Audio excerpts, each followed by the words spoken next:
नमस्कार साथियों, मैं कृष्णाराम राजस्थान के पश्चिमी क्षेत्र बाड़मेर से संबंध रखता हूं और आज मैं आपके बीच एक महत्वपूर्ण विषय दिल्ली पुलिस एग्ज़ाम के बारे में और इसमें कैसे सफलता अर्जित करें, इसके दो फेज़ हैं। जैसे पहला है एग्ज़ाम फेज़ और दूसरा है फिजिकल।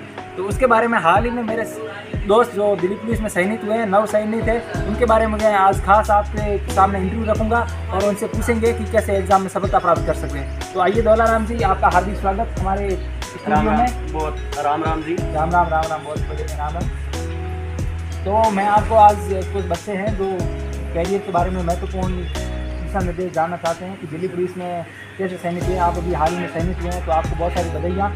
बहुत बहुत धन्यवाद आपका। हाँ, तो उसके बारे में थोड़ा बच्चों को बताइए कि कैसे एग्ज़ाम प्रक्रिया है, कैसे फिजिकल स्टेज कैसे पार करनी है, एग्ज़ाम के बारे में क्या प्रोसेस रहती है, कितना रीजनिंग का मटेरियल, कितना स्टेज चाहे, कितना कंप्यूटर का है, और उसके बाद फिजिकल कैसे करना है जी। और सबसे पहले कृष्णाराम जी को मैं धन्यवाद देना चाहता हूँ, क्योंकि मुझे बोलने के लिए इतना बड़ा मंच प्रदान किया। आपका बहुत बहुत धन्यवाद। शुक्रिया सर। तो इसके अंदर दोस्तों हमें ध्यान रखना पड़ता है कि जो हमारे इसके अंदर सबसे पहले टेस्ट होता है, एग्ज़ाम होता है, और उसके बाद फिजिकल होता है, फिजिकल के बाद मेडिकल होता है। तो जो एग्ज़ाम होता है उसके अंदर 4 भाग है अलग अलग, और उसमें जो सबसे बड़ा भाग है वो है जीके का। जीके के अंदर 50 क्वेश्चन आते हैं। 50 क्वेश्चन है। हाँ, और कंप्यूटर के 10 क्वेश्चन आते हैं, और मैथ के 15 क्वेश्चन, मैथ के, और रीजनिंग के 25 क्वेश्चन जी। हाँ। तो इस प्रकार से ये पूरा सिलेबस हो जाता है। लेकिन कुछ जो तैयारी करने वाले दोस्त हैं उनको इस बात का ध्यान रहता है कि क्या क्या चीज़ पढ़ी जाए। हाँ, क्या पढ़े, कैसे पढ़े, कैसे पढ़े। हाँ। तो इसके अंदर मुख्य रूप से अपने को ध्यान ये रखना है कि जो जीके का 50 नंबर का है, 50 जो हमारे लेवल को बढ़ा सकता है। हाँ, मतलब तो सबसे ज़्यादा इम्पोर्टेंट जीके है। बिल्कुल जीके है, क्योंकि मेरिट हाई तो रहती है। हाँ। तो मेरिट से नहीं करना है, लेकिन खुद को इस पर मजबूत बनाना है जीके के अंदर। जीके के अंदर फोकस करना है। हाँ, क्यों जो क्वेश्चन है उसमें से 50 क्वेश्चन में से 20 क्वेश्चन सीधे के सीधे जीके जो करंट अफेयर आता है उसमें से आता है। अच्छा, करंट अफेयर्स आपने कहाँ से तैयार किया? करंट अफेयर 30 में से 50 में से 20 क्वेश्चन करंट अफेयर्स के हैं, हम्म। तो वेटेज तो काफ़ी बड़ा है। बिल्कुल फिर बड़ा उसको है। कहाँ से आपने तैयार किया इतना?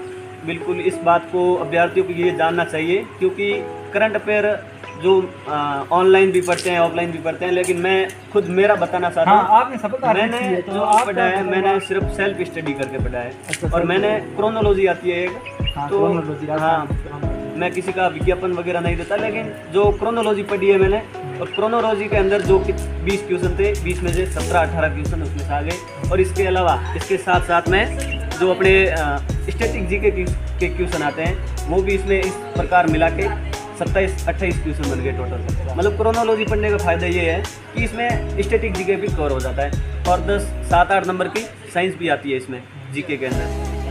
हाँ, तो कुल मिला के ये बात है कि दिल्ली पुलिस में जीके का पोर्शन सबसे ज़्यादा मजबूत करना आपको ज़रूरी है, और उसके लिए रामबाण तरीका है कि क्रोनोलॉजी। हम कोई किसी विज्ञापन नहीं दे रहे हैं, लेकिन ये कहना चाहते हैं कि क्रोनोलॉजी इसका मतलब रामबाण है। जो क्रोनोलॉजी मतलब ज़रूरी है, क्योंकि वो करंट अफेयर्स के साथ साथ उसके जीके के बनने वाले सवालों को भी कवर कर लेती है।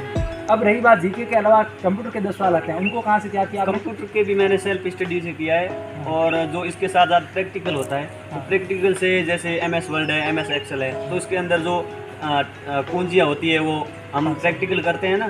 तो जैसे किसी को पेस्ट करना हो, कॉपी करना हो, तो वो दबा के ऐसे, मतलब मैंने खुद प्रैक्टिकल करके किया है। मतलब और किसी के अंदर, किसी के पास, हर किसी के पास कंप्यूटर नहीं होता है, तो इसके लिए खुद सेल्फ स्टडी करके या फिर यूट्यूब से वीडियो वगैरह देख के वो इसमें बेहतर मजबूती ला सकता है। थोड़ा बहुत प्रैक्टिकल हो सके तो जितना हो सके प्रैक्टिकल थोड़ा कीजिए। प्रैक्टिकल से इसमें ज़्यादा फायदा होता है, क्योंकि इसमें जो चीज़ें हैं ज़्यादातर समझने की चीज़ें हैं। अच्छा, मतलब कंप्यूटर में एग्जाम में की जो क्वेश्चन आते हैं वो थोड़े प्रैक्टिकल ज़्यादा होते हैं, इसलिए प्रैक्टिकल कीजिए। और यदि प्रैक्टिकल संभव नहीं है तो फिर आप यूट्यूब के माध्यम से भी सफलता प्राप्त कर सकते हैं कंप्यूटर के। जी। और अब रही बात मैथ और रीजनिंग की, तो मैथ के 15 क्वेश्चन आते हैं, तो उसमें वो आपने कहाँ से याद किया?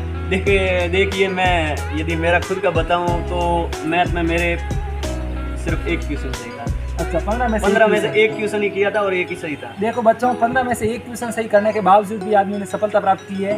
तो ऐसा कुछ नहीं है कि आपकी मैथ कमजोर है तो आप एग्जाम से बाहर हैं। मैंने मतलब जीके के अंदर बहुत बढ़िया कर लिया था। हाँ। मतलब 41 नंबर आ गए थे 50 में से, और जो कंप्यूटर था, कंप्यूटर में 7 नंबर आ गए थे हाँ, तो ऐसा और कुछ रीजनिंग नहीं है। में भी पूरे में से पूरे थे लगभग। हाँ, तो कोई भी एग्जाम में आप सफलता अर्जित कर सकते हैं कि एक सब्जेक्ट कमजोर है तो भी आप अच्छा कर सकते हैं, बेशक बाकी सब्जेक्ट जो अच्छा है उसको मजबूत कर लीजिए। हाँ, उसमें लेकिन ये कमजोर बात मत नहीं है कि रहिए। आप उस सब्जेक्ट को कमजोरी रखें, क्योंकि मुख्य रूप से जो मैंने मैथ पढ़ी नहीं थी, राजस्थान पुलिस के हिसाब से मैंने पढ़ा था।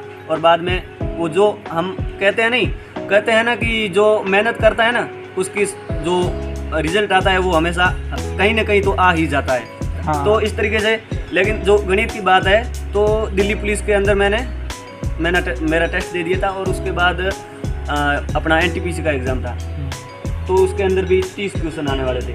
तो इसके अंदर मैंने देखा कि मेरा जो क्वेश्चन है मैथ के अंदर 0 थे, तो मैंने 3 महीने के अंदर तैयारी की और 30 में से 26 क्वेश्चन करके आया। 26 में से सिर्फ एक क्वेश्चन गलत हुआ और उसमें से 25 बात सही है। तो ये बात है कि आपके सब्जेक्ट कमजोर है तो आपके पास यदि समय है तो उसको आप बेहतर कर सकते हैं। बिल्कुल, आप अपनी जो गलतियां हैं उसको पहचानिए और उसको वापस हथियार के रूप में मजबूत करिए।